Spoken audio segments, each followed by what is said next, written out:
इससे पहले क्लास में हम लोगों ने यंग डबल स्लिट एक्सपेरिमेंट के बारे में पढ़ लिया और मैं बार बार आपको ये याद दिला रहा हूं कि वेव ऑप्टिक्स में जितने कम, मतलब थोड़ा सा तो है ही वेव ऑप्टिक्स में, जो भी टॉपिक हैं वो सारे इंपॉर्टेंट हैं, ठीक है ना। जो भी हैं वो सारे इंपॉर्टेंट हैं, उसको बिल्कुल भी हल्के मत लीजिए। बार बार आपको याद दिलाया मैंने कुछ इंपॉर्टेंट बातें बताई थी आपको यंग डबल स्लिट एक्सपेरिमेंट के बारे में।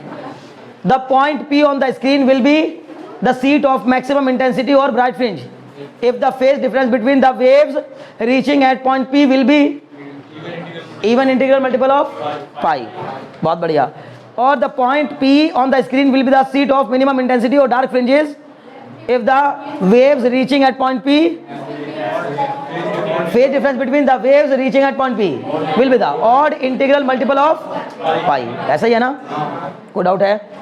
फिर उसके साथ साथ क्या भी था, इंटीग्रल मल्टीपल ऑफ लैम्डा के केस में क्या होता है, integral multiple of lambda bright fringe, integral multiple of lambda bright fringe और integral multiple of lambda by 2 और integral multiple of lambda by 2, तो फिर भैया डार्क फ्रिंज। क्लियर? बहुत अच्छे। Please concentrate your mind, please concentrate. बहुत important topic है, बहुत इंपॉर्टेंट। इसको आप जितना इसको आप कचरा कर रहे हैं ना, उससे कई गुना ज्यादा अच्छा एक टॉपिक है। इसमें से यहीं से आएगा पेपर में क्वेश्चन, समझ गए ना। सबसे ज्यादा न्यूमेरिकल या क्वेश्चन कोई भी आने के चांस है ना, मतलब वेव थ्योरी का या वेव ऑप्टिक्स का सबसे जो इंपॉर्टेंट पार्ट है वो यंग डबल स्लिट एक्सपेरिमेंट ही है, YDSC, ठीक है ना।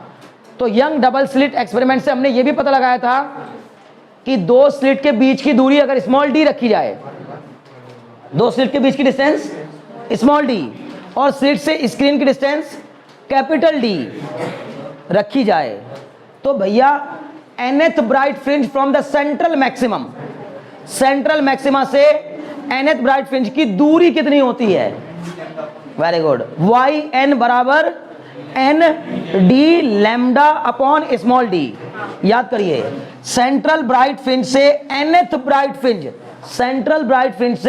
ब्राइट फ्रिंज की डिस्टेंस स्क्रीन पर कहां मिलेगी, उसका फॉर्मूला हमने लिखा था n d lambda upon small d, n d lambda upon small d, where n is the number of bright fringe. मतलब जैसे अगर मैंने आपसे पूछा चौथी ब्राइट फ्रिंज कहां मिलेगी, तो जवाब होगा 4d lambda upon small d। पांचवी ब्राइट फ्रिंज कहां मिलेगी, 5d lambda upon small d।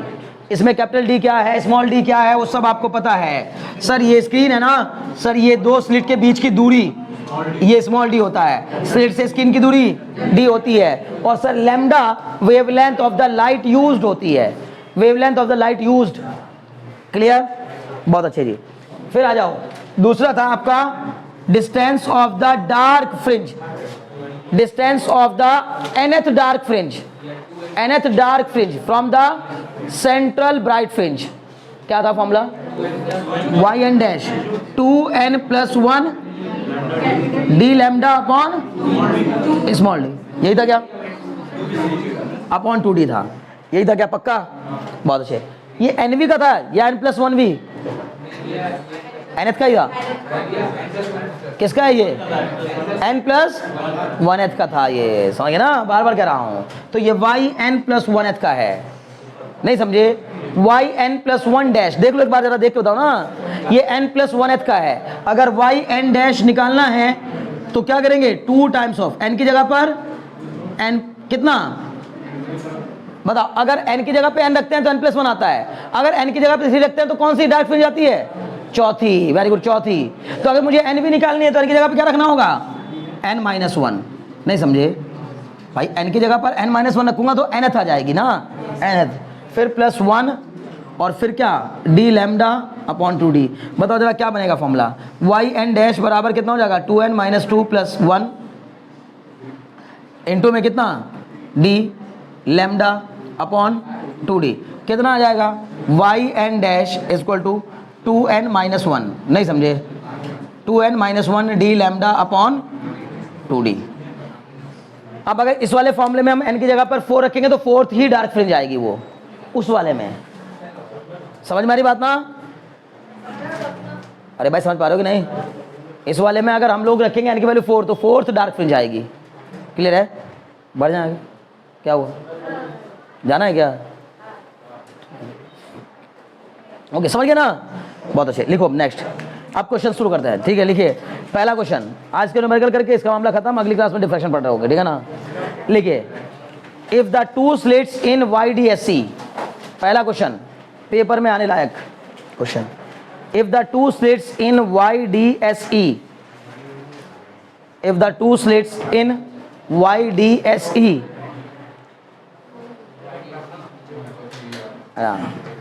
in the two slits, sorry, if the two slits in YDSE,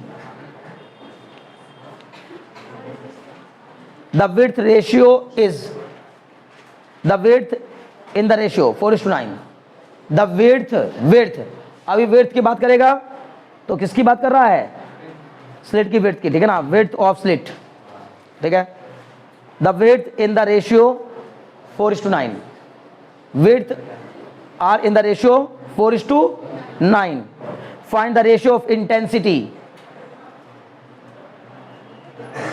find the ratio of intensity at maximum to intensity at minimum, find the ratio of intensity at maximum to intensity at minimum. ये question पे आज जो भी question कराऊंगा, एक भी question ऐसा नहीं कह सकते आप कि जो पेपर में आने की संभावना ना हो, ठीक है ना? ध्यान रखिएगा, संभावना तो होती है, आएगा नहीं आएगा वो अलग बात होती है, लेकिन पूरी संभावना वाले क्वेश्चन हैं ये, पेपर में आने की पूरी संभावना, ठीक है ना? बताइए क्या कहा? पहली बात बार बार कह रहा हूं, ये दो फॉर्मूले मैंने जो अभी लिखे थे ये तो आपके पास लिखे होंगे ना, ये तैयार होंगे। अभी मैंने आपको फॉर्मूला बताया था, याद करिए, I1 upon I2 equal to A1 का स्क्वायर अपॉन A2 का स्क्वायर, एक फॉर्मूला तो ये बताया था। दूसरा क्या बताया था? I1 upon I2 equal to W1 upon W2 is equal to A1 का स्क्वायर अपॉन A2 का स्क्वायर। तीसरा फॉर्मूला ये बताया था, I max upon I minimum, I max upon I minimum, A1 plus A2 का whole square upon A1 minus A2 का whole square. क्या यही बताया था? बहुत बढ़िया, चलिए बताइए अब इसके बेस पर क्वेश्चन सॉल्व कर दीजिए आप। ये तीन फॉर्मूले मैंने बता दिए, चौथा अभी लिखा था, YN इक्वल टू कितना? N D lambda upon YN D lambda upon small d। पांचवा, ये किसकी दूरी है? nth ब्राइट फ्रिंज की। यही बस फॉर्मूले हैं 5, खुशी समझ रहे हो ना? ये 5 फॉर्मूले बस यूज होंगे। YN dash equal to 2n minus 1 D lambda upon 2D, ये हो गई क्या? nth dark fringe. बस ये 5 फॉर्मूले लिख लो पहले, है ना लव? ये 5 फॉर्मूले इंपॉर्टेंट है, इन फॉर्मूलों को जरूर लिख डालिएगा, यही फॉर्मूले यूज होंगे। एक और है भाई, याद है? कोई बताएगा? फ्रिंज विड्थ, नहीं भूल गए क्या? Fringe width beta equal to d lambda upon small d. चाहे वो ये डार्क फ्रिंज की विड्थ की भी होती है और ब्राइट फ्रिंज की विड्थ भी होती है, दोनों की विड्थ सेम होती है, पता है ना? बहुत अच्छा। अब बताइए जरा, आया क्या किसका आंसर?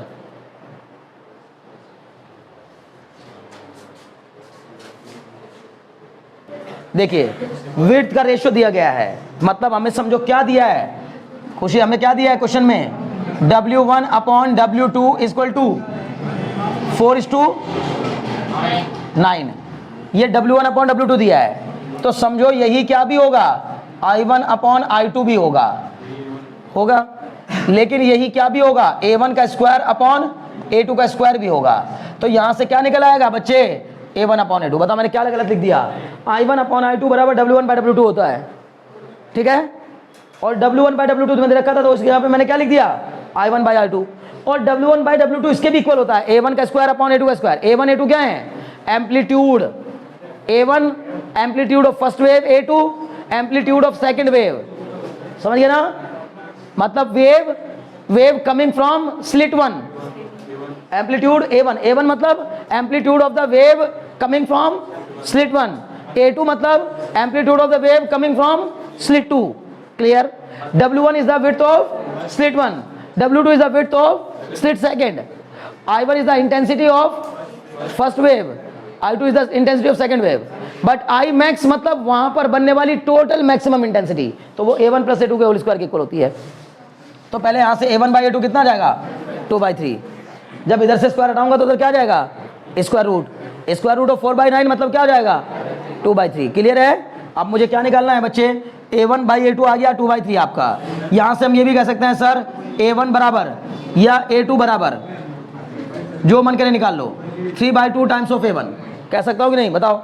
तो sir I max upon I minimum equal होता है किसके, a1 प्लस a2 का होल स्क्वायर और a1 माइनस a2 का होल स्क्वायर। बताओ a1 प्लस a2 की जगह पे क्या लिख दूं, 3/2 टाइम्स ऑफ a1 का whole square upon a1 minus 3/2 times of a1 का होल स्क्वायर। बताओ क्या बन जाएगा। इतने आसान क्वेश्चन भी अगर पेपर में छोड़ आए ना, बहुत बुरा होगा। ये ऑलरेडी बोर्ड में आया हुआ क्वेश्चन है और क्वेश्चन पेपर में बार बार कह रहा हूं, यहां से आएंगे क्वेश्चन, ठीक है। क्या आएगा, I max upon I minimum कितना हो जाएगा सर, इसको जोड़ेंगे 2a1 प्लस 3a1 मतलब 5a1/2 का होल स्क्वायर। ये आ जाएगा सर 2a1 माइनस 3a1 मतलब माइनस का a1/2 का होल स्क्वायर। सर ये हो जाएगा 25a1 स्क्वायर अपॉन 4 और ये हो जाएगा a1 स्क्वायर अपॉन 4 से 4 गया, a1 स्क्वायर से a1 स्क्वायर गया, 25/1। ये आ गया आपका I max upon I minimum, आ तो गया 25/1। समझ गए, बहुत अच्छे, नोट करो। हाँ हाँ बिल्कुल बिल्कुल, हम ये लिख सकते हैं a1 बराबर 2/3 टाइम्स ऑफ a2, ये कहना चाह रहा हूँ। नहीं बिल्कुल नहीं, बिल्कुल भी नहीं। ज़्यादा से ज़्यादा इतना कर सकते थे, a1 is equal to 2x, a2 is equal to 3x, तब भी ऐसा लिखते हैं। नहीं समझे, अगर जो रेशियो दिए होते तो 2 नहीं लेते डायरेक्ट, 2 थोड़ी ना होगा। a1 को 2 मान लेना मतलब तो हमने मान लिया कि उसका एम्पलीट्यूड 2 है, नहीं जरूरी नहीं है। हो सकता है उसका एम्पलीट्यूड 10 हो तो इसका एम्पलीट्यूड 15 होगा। नहीं समझे, रेशियो क्या ही रहेगा, 2/3 रहेगा। तो अगर ज़्यादातर लिखने का मन भी ऐसा ही करा हो, आप इतना सब ना करके क्या कर सकते थे ज़्यादा, कि a1 को और a2 को कॉमन रेशियो में तोड़ लो, जैसे हमेशा तोड़ा करते थे, ठीक है ना। a1 बराबर 2x, a2 बराबर 3x मान लो, और a1 बराबर 2x और a2 बराबर 3x मानोगे तो x स्क्वायर कट जाएगा, ऊपर से x स्क्वायर नीचे से x स्क्वायर कॉमन आकर के कैंसिल हो जाएगा। समझ गए ना, बहुत अच्छे। नेक्स्ट देखो, हो गया, बहुत अच्छे। नेक्स्ट देखिए, इन YDSE the fringe width obtain, ये फॉर्मूले लिख लिए सबने, इन YDSE, ठीक है ना, इन YDSE the fringe width obtain is 0.6 centimetre. The fringe width obtain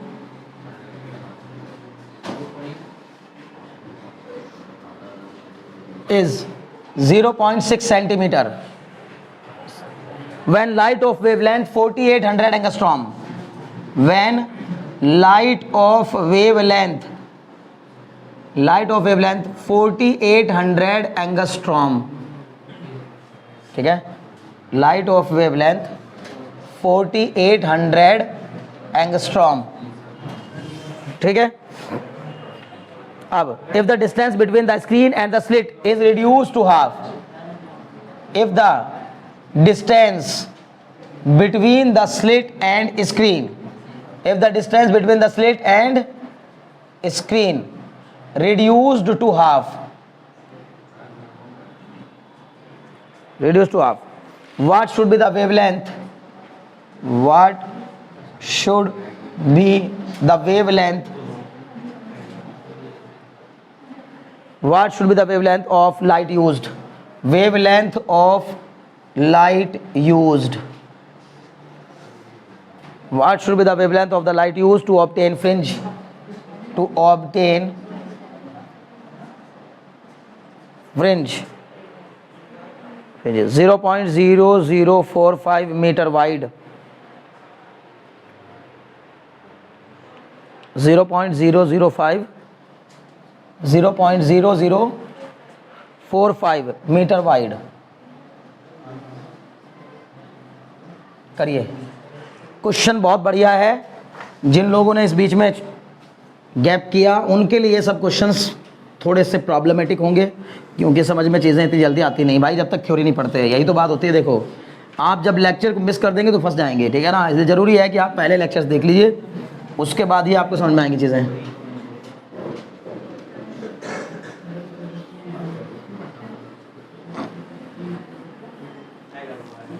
बताओ भाई बताओ, दिमाग लगाओ क्वेश्चन पे।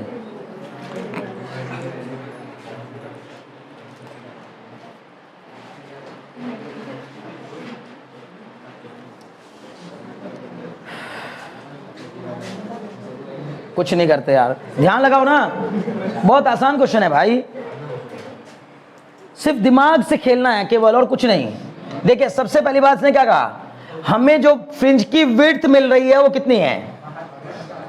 पहली बात फ्रिंज विड्थ की बात कर रहा है, मतलब बीटा दिया है, बीटा कितना 0.6 सेंटीमीटर, 0.6 सेंटीमीटर, ठीक है। ओके जी, अब ये किस केस में दिया है, किस केस में दिया है, जब d को हमने d लिया है, स्मॉल d को हमने स्मॉल d लिया है। अब आप कहेंगे ये क्या मतलब, भाई हमें दे थोड़ी ना रखा है। बताओ क्वेश्चन में कहीं हमें स्लिट से स्क्रीन की दूरी दी है, नहीं दी है। हमने मान लिया कितनी है, कैपिटल D। स्लिट्स के बीच की डिस्टेंस दी है, नहीं दी है, हमने मान लिया स्मॉल d। वेवलेंथ दी है, यस सर दी है। लैम्डा कितना दिया है, 4800 एंगस्ट्रॉम। क्लियर, कोई डाउट इसमें नहीं।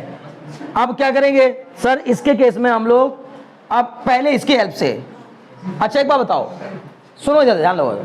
अगर मैं, ये बच्चे ध्यान लगाओ, अगर मैं वेवलेंथ को आपकी बदल दे रहा हूं, पहली बात उसने कहा कि हमने स्लिट से स्क्रीन की डिस्टेंस को आधा कर दिया, ऐसे ही कुछ कहा है ना, स्लिट से स्क्रीन की डिस्टेंस को आधा कर दिया। उस केस में बीटा डैश कितना हो गया, 0.0045 मीटर, मतलब 0.45 सेंटीमीटर। नहीं समझे, मीटर को सेंटीमीटर बदल ले तो 100 से मल्टीप्लाई कर दिया, समझ गए। आप मुझे पहले इस केस में बताओ क्या फॉर्मूला लगेगा, D lambda upon small D लगेगा। सर यहां से हम capital D upon small D की वैल्यू निकाल लेंगे।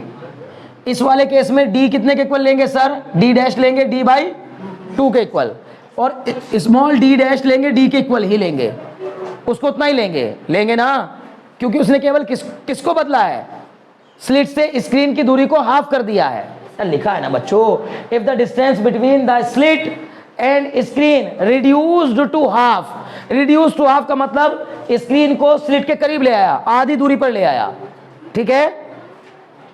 तो इस कैपिटल डी डैश मतलब दूसरे केस में डी कितना हो गया, डी बाई 2 के इक्वल, स्मॉल डी कितना रहा, उतना ही रहा एज इट इज। तो अभी के केस में बताइए बीटा डैश का फॉर्मूला क्या लगाओगे, D dash lambda dash upon D dash, इसकी वैल्यू रख देंगे सर, तो ये हो जाएगी बीटा डैश बराबर डी डैश की value D by 2, lambda dash की वैल्यू हमें पता करनी है, डी की वैल्यू स्मॉल डी है।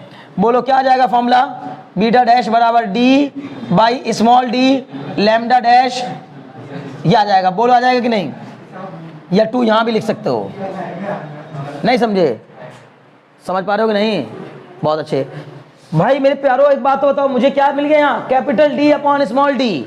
अगर मैं उसकी वैल्यू यहाँ से निकाल लूँ तो बात बन जाएगी। बीटा कितना है 0.6 इंटू 10 की पावर -2 सेंटीमीटर में था, उसको मीटर में बदल दिया। Capital D upon small D यही रहने दिया, 4800 इंटू 10 की पावर -10। नहीं समझे, बस बहुत बढ़िया, मज़ा आ गया। d बाई स्मॉल d की वैल्यू कितनी आ जाएगी यहाँ से सर बोलेंगे 0.6 इंटू 10 की पावर -2 अपॉन 4800 इंटू 10 की power -10। Capital D upon small d बराबर 0.6 इंटू 10 की पावर 8। कैसे हुआ, ये ऊपर जाके 10 हो जाएगा, 10 पावर में से 2 खत्म हो गया, 4800। सर इस 2 जीरो से भी ये घटा दिया सर, ये बच गया d अपॉन स्मॉल d बराबर 6 अपॉन या 60 अपॉन, चलो 6 अपॉन कर लेते हैं, 6 अपॉन 48 इंटू 10 की पावर 5। बोलो कैसे, इसमें से एक 10 निकाला, इसको दे दिया, ठीक है, तो 6 अपॉन 48 ये कट गया 1/8। Sir d upon small d की वैल्यू कितनी हो गई 1.25 इंटू 10 की पावर 4 आएगी, क्योंकि यहाँ से 10 लेंगे, आगे इतना तक। ये capital D upon small d की वैल्यू होगी, यहाँ रख देंगे। बीटा डैश कितने के इक्वल दिया है 0.45 इंटू 10 की पावर -2। नहीं समझे, अरे ये हो गया ना भाई, बीटा डैश बराबर इसमें रख रहा हूं D upon small D into lambda dash by 2। Beta dash कितना दिया है? कुछ लोग यार कसम से कैसे बैठे देख रहे हैं मेरी तरफ, ऐसे अंदाज में देख रहे हैं कि जैसे पता नहीं क्या कर दे वो। Capital D upon small D, lambda dash बताओ, मुझे पता करना है। Capital D upon small D की वैल्यू बताओ। 1.25 इंटू 10 की पावर 4 लैम्डा डैश अपॉन 2। इसको सॉल्व करिए, दौड़ते हुए यहां से लैम्डा डैश निकल के आएगा। चलिए लैम्डा डैश भी निकलवाई देता हूं। कितना आएगा? 0.45 इंटू 10 की पावर -2 इंटू में कितना 2 अपॉन में कितना 1.25 इंटू 10 की power 4 is equal to lambda dash. बोलो आया कि नहीं आया? अब इसको सिंप्लीफाई कर दो बस। 2 से 0.45 को मल्टीप्लाई किया तो 0.90 आ गया सर। इंटू में सर 10 की पावर -2 ये था और ये ऊपर जाके -6 हो जाएगा। अपॉन में 1.25 बराबर लैम्डा डैश। सर इस पॉइंट से ये पॉइंट कट गया। 90 अपॉन 125 इंटू में 10 की पावर -6 हो गया। सर मैंने एक काम कर लिया, इसको 900 बना लिया, इसको 125 कर लिया। बताओ 10 की पावर कितना लिख दूं? कोई बताएगा भाई? -7। Very good, -7। क्यों भाई? क्योंकि मैंने इसको 1 0 बढ़ा दिया तो इसमें एक पावर कम करनी पड़ेगी। -6 से कम करूंगा तो -7 हो जाएगी। नहीं समझे? बहुत अच्छे। 125 से 900 को हटा दो सर। 7.2 इंटू 10 की पावर -7 ये क्या आएगा? Lambda dash. लेकिन किस में आएगा? मीटर में। क्यों आया भाई मीटर में? मैंने सब कुछ ऐसा यूनिट में बदल के किया है क्वेश्चन। ये मीटर में आया है, मीटर में। बार बार बोल रहा हूं 7.2 है, यही है ना? ठीक। 7.2 इंटू 10 की पावर -7 मीटर। बार बार बोल रहा हूं, क्लियर है? अगर मैं इसको बोल दूं, ध्यान से देखना, 1000 से मल्टीप्लाई और 1000 से डिवाइड तो कितना हो जाएगा बताओ? 1000 से मल्टीप्लाई करने पर बताओ 7200। या आपको दिक्कत हो रही है? छोड़ दो, चक्कर में ना पड़ो, मैं कुछ और बताता हूं। 1 मीटर में 10 की पावर 10 एंगस्ट्रॉम होते हैं। नहीं समझे?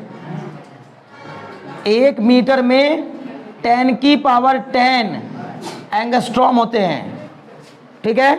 अगर आपको आंसर मीटर में ही देना था तो यहीं छोड़ देंगे, लेकिन अगर आपको आंसर एंगस्ट्रॉम में देना है या ऑप्शन में कहीं मिल रहा है, ऑब्जेक्टिव क्वेश्चन है, तो मीटर को एंगस्ट्रॉम में बदलने के लिए क्या करेंगे? बोलो 10 की पावर 10 से मल्टीप्लाई। मीटर बड़ा होता है, एंगस्ट्रॉम छोटा होता है, बहुत छोटा। तो इसका मतलब सर लैम्डा डैश कितने के इक्वल आ जाएगा? 7.2 इंटू 10 की पावर -7 इंटू में 10 की पावर 10। सर इसको मल्टीप्लाई करा दूंगा, ये बन जाएगा 7.2 इंटू 10 की पावर 3 क्या? एंगस्ट्रॉम। इसका मतलब सर लैम्डा डैश आ जाएगा मेरा 7200 एंगस्ट्रॉम। 7200 एंगस्ट्रॉम। नहीं समझे? अगर स्लिट से स्क्रीन की डिस्टेंस को आधा कर दिया जाए तो वेवलेंथ को 4800 से बढ़ाकर 7200 करना पड़ेगा, तब हमें स्लिट की विड्थ कितनी मिलेगी? 0.45 सेंटीमीटर मिलेगी। 0.45 सेंटीमीटर। वो इस क्वेश्चन में एक बढ़िया क्वेश्चन और बना सकता था।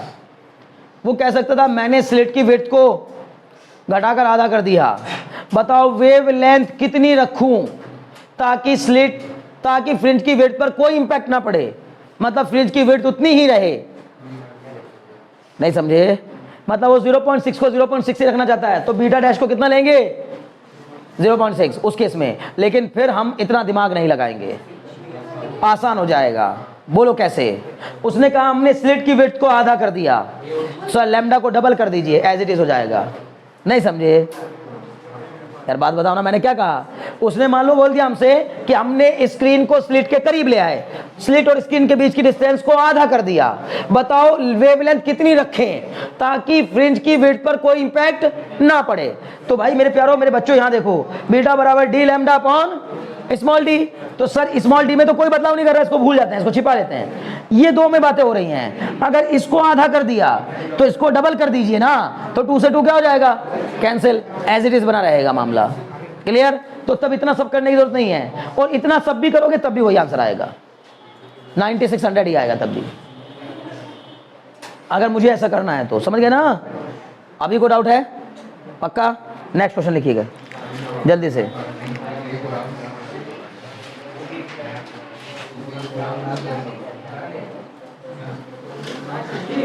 देखिए थर्ड क्वेश्चन में क्या कहा गया है?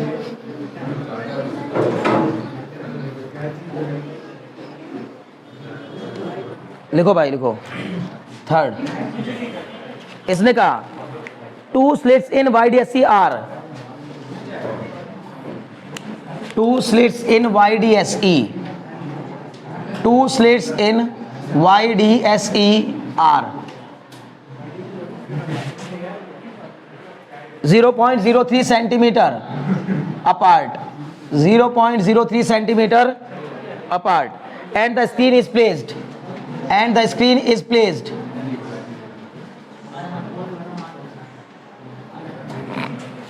and the screen is placed, पता नहीं क्या लिखा था, हाँ, screen is placed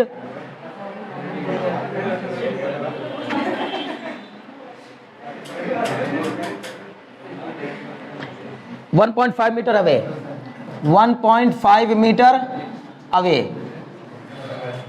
Okay, the distance between the central bright fringe and fourth bright fringe, the distance between central bright, ये क्वेश्चन जिन लोगों ने छोड़े हैं ना, पक्का पेपर के दिनों में ना, पेपर जिस दिन बोर्ड का पेपर दे रहे होंगे उस दिन बहुत पछतावा होगा आपको। एक क्वेश्चन पक्का मिलेगा, बार बार करो, 3 नंबर बिल्कुल एकदम फ्री के छोड़ देंगे आप। ये बोर्ड के पेपर में 3 नंबर का ये क्वेश्चन आप बिल्कुल बिना बात छोड़ के आएंगे, बिना बात, अगर आप इसको सही से नहीं समझ रहे हैं तो। आना है, बहुत इंपॉर्टेंट है, ठीक है ना। The distance between the central bright fringe, क्योंकि पूरी वेव ऑप्टिक्स में बस यही न्यूमेरिकल हैं और इसके बाद न्यूमेरिकल नहीं है कुछ इसमें, ठीक है ना। तो क्या लिखा, इन YDSE the 2 slits are 0.03 centimeter apart, the screen is placed 1.5 meter away, the distance between the central bright fringe and the fourth bright fringe is central bright fringe and fourth bright fringe, fourth bright fringe, ठीक है ना, is, और competition में भी आता question जरूर, is 1 centimeter, यहां से कंपटीशन में क्वेश्चन आता है। Determine the wavelength of the light used, क्या निकालना है, determine the wavelength of the light used, determine the wavelength of the light used. मुझे उम्मीद है कि आप कर पाएंगे इस क्वेश्चन को, मुश्किल नहीं है वाकई में, करिए। Determine the wavelength of the light used,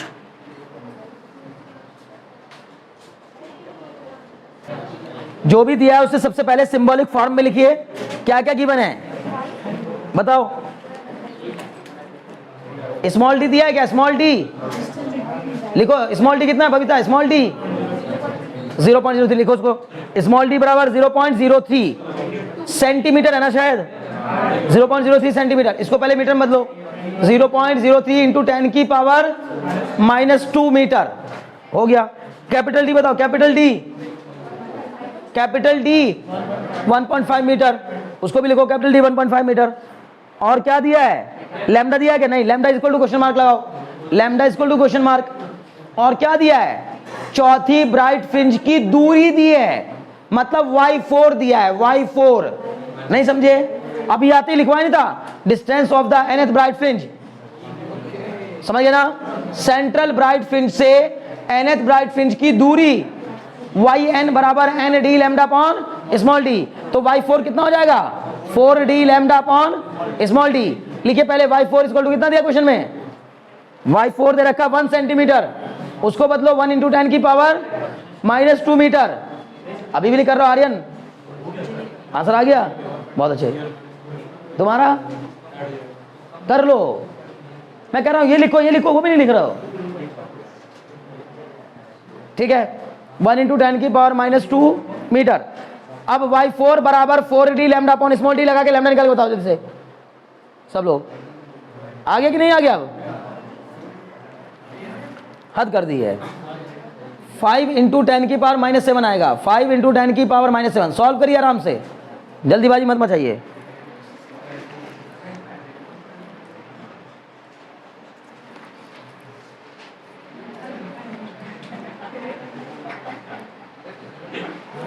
ठीक है, देंगे उसमें क्वेश्चन नहीं लिखवाऊंगा, आप डायरेक्टली सिंबल्स लिखेंगे, सुन करके सिंबल लिखिए डायरेक्टली, ठीक है। सबसे पहले लिखा, उसने बोला 2 स्लिट्स, प्लीज कॉन्सेंट्रेट, ध्यान सुनिएगा, 2 slits 0.125 mm अपार्ट, क्या दिया ये स्मॉल डी, लिखिए small D equal to 0.125 mm, 2 slits 0.125 mm apart, मतलब स्मॉल डी कितना 0.125 mm are illuminated by light of wavelength 4500 angstrom, light of wavelength 4500 angstrom, lambda दे दिया कितना 4500 एंगस्ट्रॉम। अब ध्यान से सुनिएगा, the screen is 1 metre away from the plane of the slits, ये क्या दिया है capital D, very good, the screen is 1 metre away from the plane of slits, clear, 1 metre दे दिया, डी कैपिटल डी बराबर 1 मीटर। अब क्या कहा है, find the separation between the second bright fringe on both the side of central maximum, the separation between the second bright fringe, बहुत ध्यान सुनो, क्वेश्चन गजब का क्वेश्चन है, the separation between the second bright fringe on both the side of central bright fringe, मतलब central maximum के दोनों side जो 2 ब्राइट फ्रिंज बनेंगी उनके बीच का सेपरेशन, नहीं समझे, मतलब कहना क्या चाहता है, सेंट्रल ब्राइट के ऊपर पहली ब्राइट B1 B2 वो हो गई सेकंड ब्राइट, सेंट्रल के नीचे फिर B1 B2 होते हैं, तो ऊपर वाला B2 और नीचे वाले B2 का बीच का सेपरेशन पूछा है, काहे लिए चिंता करनी है मुझे भैया, जस्ट डबल होगा क्योंकि बिल्कुल रेगुलर पैटर्न देखने को मिलता है, क्लियर है ना, तो इसका मतलब ऊपर की तरफ जितना आएगा, यानी कुल मिला जुला कर वो बिना बात आपको डराने के लिए इतना बड़ा कर दिया उसने क्वेश्चन को, नहीं तो करना क्या है y2 निकाल के उसको डबल कर देना है, नहीं समझे, नहीं समझे,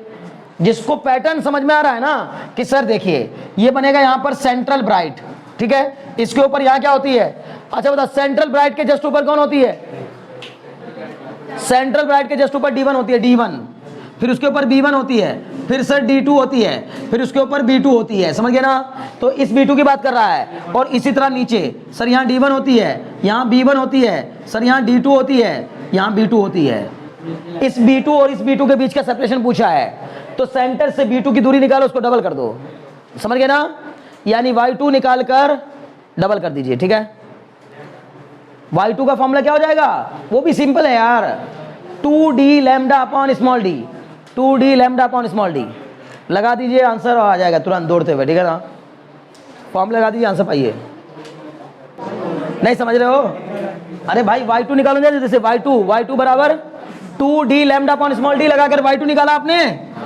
कितना आया y2 आएगा 7.2 इंटू 10 की पावर -3, 7.2 इंटू 10 की पावर -3, नहीं हाँ, फिर मल्टीप्लाई करेंगे तब जाके आएगा 14.4 इंटू 10 की पावर -3, पर उसको बाद में लिखेंगे तो 1.4 इंटू 10 की पावर -2, समझ गए ना, बहुत अच्छे, अरे नहीं आ रहा है यार, बोलो ना भाई, हो गया, अगला देखो, नेक्स्ट क्वेश्चन, नहीं भाई नहीं, बस नहीं करते, बस अपने घर है, यहाँ नहीं, क्या बात कर रहे हो, सच में क्या टाइम है देखा है ना, 8 से ऊपर हो गए हैं यार, लग ही नहीं रहा, पता नहीं, ओके ठीक है चलो, तो फिर मुझे लगता है आज इतना काफ़ी है, नेक्स्ट क्लास में मिलेंगे, ठीक है ना, मुझे लग नहीं रहा था कि इससे ऊपर हो गया है, ठीक है, हाँ कल मॉर्निंग में क्लास रहेगी, ठीक है ना।